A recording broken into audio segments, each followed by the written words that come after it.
The first thing I noticed when I came out of surgery was the ceiling. Not the pain that came later, slow and insistent, working its way up through the anesthesia like water through concrete. Not the voices, not the monitors. Just the ceiling, white, unfamiliar, with a small water stain in the upper left corner shaped like a mitten. I stared at it for a long time before I remembered where I was. Then it came back. The pain in my abdomen that had woken me at 2 a.m. My partner's face in the kitchen doorway, already reaching for his car keys. The drive to the hospital along the link, the road wet and empty. Hamilton in that specific February quiet. The ER intake, the blood work, the ultrasound technician who pressed too hard and wouldn't tell me anything. Then the surgeon explaining things slowly while I nodded and understood almost none of it. Appendix. Just barely, emergency surgery. But I needed a few days. My name is Neve. I'm 30 years old. I'm a physiotherapist at a clinic in Westdale, and I have always been, for as long as I can remember, the one in my family who handles things. The one who figures it out, the one who doesn't need to be managed. I should have understood earlier what that had cost me. I was in the hospital for 4 days. My partner, Soren, was there every morning before visiting hours and every evening until they asked him to leave. My mother came twice. My father came once, on the third day, for about 40 minutes and spent most of it checking his phone. My younger brother, Tate, didn't come at all. He texted a string of red heart emojis and a voice memo he'd recorded from his car. "Get well soon, sis. We're all thinking about you." He sounded like he was leaving a message for someone he didn't know very well. I told myself not to read into it. Tate lived in Oakville now, which wasn't far, but he was busy. He and his fiancée were deep in planning mode. The engagement had happened 6 weeks earlier, a proposal at a restaurant in Toronto's distillery district, and my mother had not stopped talking about the celebration weekend they were organizing. A resort in Muskoka. 60 guests. Catered dinner, a photographer, everything photographed against frozen birch trees and string lights over a lake. My mother sent me a screenshot of the venue and said, "Can you believe it? Isn't it gorgeous?" I said it was gorgeous, it really was. I was discharged on a Thursday. Soren drove me home with a pillow wedged between me and the seatbelt, made soup from whatever was left in the fridge, barley and carrots and a Parmesan rind. And I slept for most of the afternoon in the particular half-conscious state that comes after your body has been through something it wasn't prepared for. That evening, lying on the couch with a heating pad and a blanket my grandmother had knitted, I remembered. My grandmother had passed away 8 months earlier. She'd been 84, sharp until the end, kept her herb garden until her last autumn, never once forgot a birthday. In her will, she left me her jewelry collection. Not as a line buried in a legal document, but with a handwritten note clipped to it in her own cursive. To Neve, who always sat with me longest, who listened. Take care of these, they have good stories. The collection wasn't extravagant, but it had been appraised at around $21,000. A 14-karat gold locket she'd worn since her own wedding, a set of pearl earrings, 2 rings from her mother, a marcasite brooch that she had worn to every Christmas dinner I could remember. Because I was in the middle of a bathroom renovation that had taken over half my apartment, I'd asked my parents to hold the jewelry box at their house, temporarily, a few weeks at most. That had been 4 months ago. From the couch, I texted my mother, "Can I come pick up Grandma's jewelry box this week? I want it close now that I'm home." She didn't respond for 3 hours. When she did, "Of course, sweetheart. Let's find a good time when you're feeling stronger." I sat up against the pain in my side. My mother is a 2-minute texter. 3 hours and a non-answer was the pause of someone posing very carefully. I called her. She answered on the second ring, and she started with "How are you feeling?" And the soup Soren made sounds wonderful and 2 other sentences that had nothing to do with what I had asked. I let her finish, then I asked again. In the silence that followed, the kind that has its own particular weight, she said, "Neve, some circumstances came up and we had to make a decision quickly. We thought, given everything, that you'd understand." "Where is the jewelry box, Mom?" She exhaled. "We sold a few of the pieces." The room went very still. Not literally. I could hear Soren in the kitchen, water running. But in my own head, it went completely quiet. "A few," I repeated. "Most of them," she said, and her voice went smaller. "We thought, with you in hospital, and the deposits already placed, there was a deadline at the resort, and we were short, and you weren't in a position to." "The deposits for what?" The pause again. "For Tate's party, the Muskoka weekend. The venue required full payment before the end of the month and we couldn't cover it, And we thought it was the fastest solution. We were always planning to pay you back, Neve. It's a loan between family. I laughed. It came out of me the way air escapes something punctured, sudden, involuntary, with nothing warm in it at all. You sold Grandma's jewelry, I said, the jewelry she left specifically to me, in writing, while I was having emergency surgery. We weren't going to keep the money. It wasn't yours to loan. She started to cry. Not the way you cry when you've genuinely hurt someone and the weight of it has landed on you, but the way my mother has always cried when she's been caught. Quickly, loudly, a sound that fills the room and redirects it. I had grown up watching that particular performance. I knew every note of it by heart. Soren appeared in the kitchen doorway, dish towel over his shoulder, and looked at my face and set the towel down. I'll call you back, I told her, and I hung up. I couldn't say it out loud yet. I held up one hand, and Soren came and sat beside me, and I just shook my head a few times, and he understood something had broken without needing to know what. That's the thing about people who love you. They read the spaces between words better than the words themselves. I want to tell you something about my family, because the jewelry box was not the beginning of this story. It was the moment I finally saw the whole shape of something that had always been there, waiting for me to name it. Tate is 2 years younger than me. He is charming in the effortless way of people who have never had to work for a room's attention, because rooms have always arranged themselves around him naturally. My parents love him the way planets respond to gravity, not as a choice, just as a condition of how they were built. The first time I really understood what that meant, I was 19. I had been accepted into the physiotherapy program at McMaster, competitive, one I had worked 3 years to get into, with the grades and the volunteer hours and the portfolio application I assembled on the kitchen table over an entire March break, while my mother reminded me twice to eat something. The day the acceptance email arrived, my father said, "That's wonderful, sweetheart," and then immediately asked whether I'd looked into OSAP, because they wouldn't be able to help much with tuition. I understood. They had financial pressures. I was grateful for the honesty. What I understood less was that 2 years later, when Tate decided he wanted to study business at Western, my parents co-signed his line of credit, drove him to London themselves, paid first and last on his apartment, and bought him a used Honda that I had to pretend not to notice every time I came home from Hamilton on the GO bus. I took out $38,000 in OSAP loans. I paid them off in 6 years, working full-time while I was a student and then through my first years of work. I am not saying that to be a martyr. I'm saying it because it was the first data point in a pattern that took me a decade to read clearly. When Tate got a DUI at 24, my parents hired a lawyer, a good one. My mother told someone on the phone. It was a mistake and this could follow him forever. Her voice was full of the particular grief reserved for genuine injustice. When my car was written off in a rear-end collision on the 403 and I couldn't afford a replacement on short notice, my father suggested I look at leasing options. I looked at leasing options. There was never cruelty in any of it. My parents are not cruel people. They are people who, over many years and in small increments, arrived at the assumption that I did not need what Tate needed, that I was fine. And in my family, fine had gradually come to mean invisible. The morning after I got home, I called my father back. I asked the question I actually wanted answered. Why didn't you call me first? I was in hospital, not unreachable. You could have called Soren. You could have asked anyone to ask me. He was quiet for a moment. Then, Neve, be reasonable. The resort required the balance by the 28th.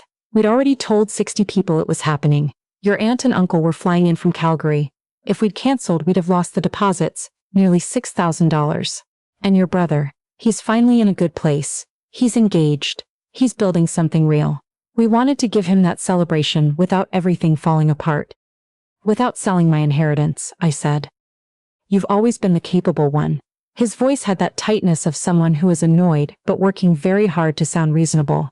We've never had to worry about you the way we worry about him. That's a compliment, Neve. It means you're strong. I had heard this my whole life in different forms. You're the responsible one. You're the one who handles things. And sitting in my apartment on a gray February morning with a healing incision and a grandmother's jewelry box that was no longer full, I finally allowed myself to understand what it had always actually meant.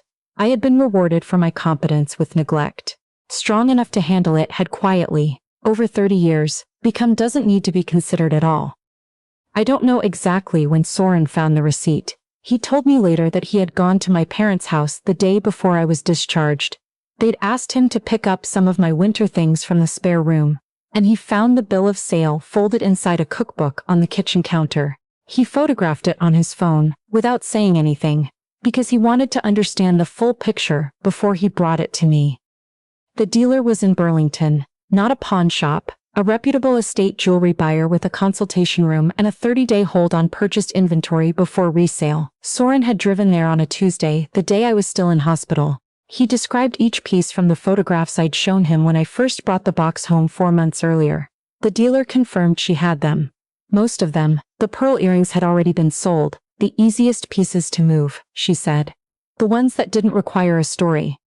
The locket was still there. The marcasite brooch, one of the rings. Soren paid the full buyback amount, nearly $8,000, without telling me, without making it into anything. He just did it, the way you do a thing when you've already decided it's right. He told me that Friday evening across our kitchen table, and slid the jewelry box toward me the way someone slides something back to where it belongs. Not a grand gesture, just a quiet correction. I cried for a long time that night. Somewhere in the middle of it, the crying went still, and I made a decision. Tate's engagement celebration was 3 weeks away. 60 guests, the Muskoka Resort, the frozen lake, the birch trees, all of it paid for in part with my grandmother's things. I had already RSVP'd yes. I had bought them a gift. A Le Creuset Dutch oven in the color his fiancée had mentioned once in passing, wrapped carefully, as was going to go. But first I was going to write a letter. I worked on it for 2 weeks, with help from a friend who had recently finished her paralegal certificate. Not an angry letter. I was past anger by then. A clear one. A formal notice of demand for the appraised value of the sold items, with supporting documentation. The bill of sale, the estate paperwork showing the jewelry had been left to me, the dealer's buyback receipt. Not necessarily a legal action, a document. Something with a date and a signature and language that could not be reframed over a Sunday dinner later. We arranged for it to be sent by registered mail, timed to arrive on the Saturday of the Muskoka weekend. Not during the dinner itself, but that afternoon. I didn't want to ruin my brother's night. I wanted there to be no quiet corner for the letter to be swept into before I arrived. I drove up on Saturday afternoon. The resort was as beautiful as the photographs. The lake was still frozen, pale gray blue in the late winter light, the lodge smelling of cedar and wood smoke. I hugged my brother at the door and I meant it. I told him congratulations. He hugged me back and said he was glad I was feeling better, and his eyes slid somewhere just past my shoulder when he said it. I mingled. I ate the canapés. I sat with my aunt and uncle from Calgary and caught up on their year. I watched my parents move through the room with the easy confidence of people who believe the evening is going well. My father found out about the letter during dinner.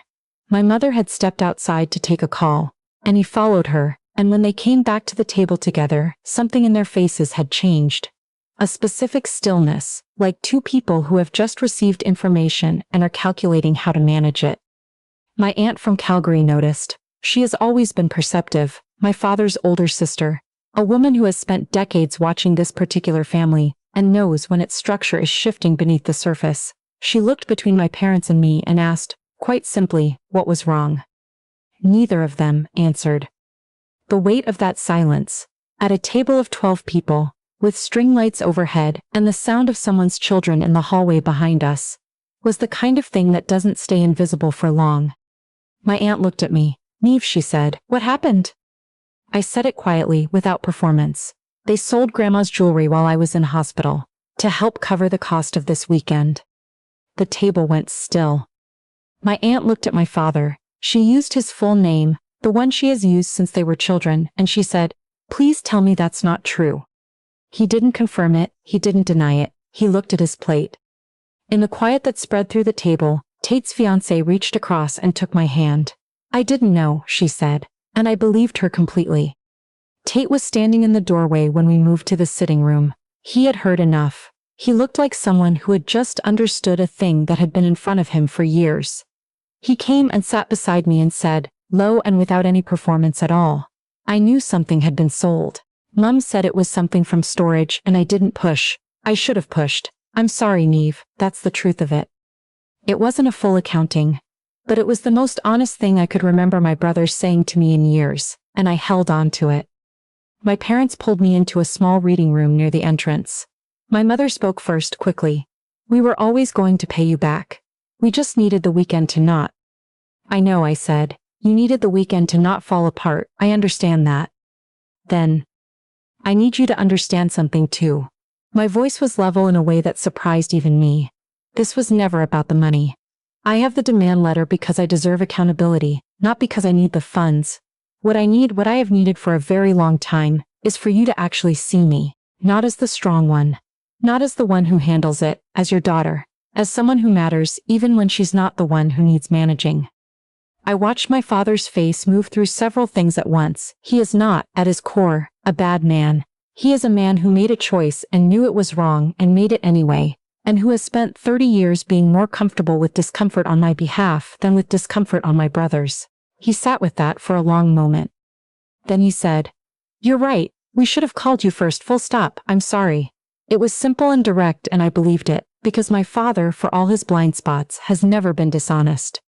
My mother's apology came in pieces over the following weeks, some of it genuine, some of it still threaded through with, "But you have to understand the pressure we were under." And I accepted what was real and let the rest be what it was. Healing doesn't happen in a single room on a winter Saturday night.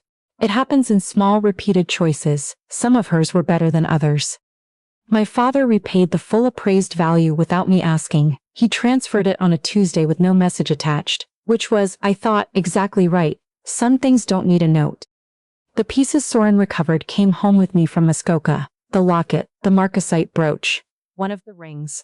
The pearl earrings were gone for good, and I made my peace with that, not because I wasn't sad about it, but because grief and clarity are allowed to live in the same room. I can mourn what's unrecoverable and still know exactly where I stand. I set limits with my family after that weekend. Not dramatic ones. I am not unreachable, I am not gone. But I have stopped attending the occasions where I know I will be expected to absorb emotional or otherwise, while the celebration circles someone else. I have stopped accepting "you're so strong" as an explanation for why my needs are an afterthought. I have started saying, when it's necessary, "That doesn't work for me." 4 words, mild and complete. And the first few times I said them, the silence on the other end of the phone was so long I thought the call had dropped. It hadn't. They were just surprised. Which told me everything about how long I'd been making it easy for them not to hear me. Soren and I talk sometimes about the future, where we want to be. It's a conversation that feels different now, heavier in the right ways, more honest. When I look at the locket in the evening light, I think about what my grandmother wrote: "Take care of these. They have good stories." She was right. They do now. And so do I.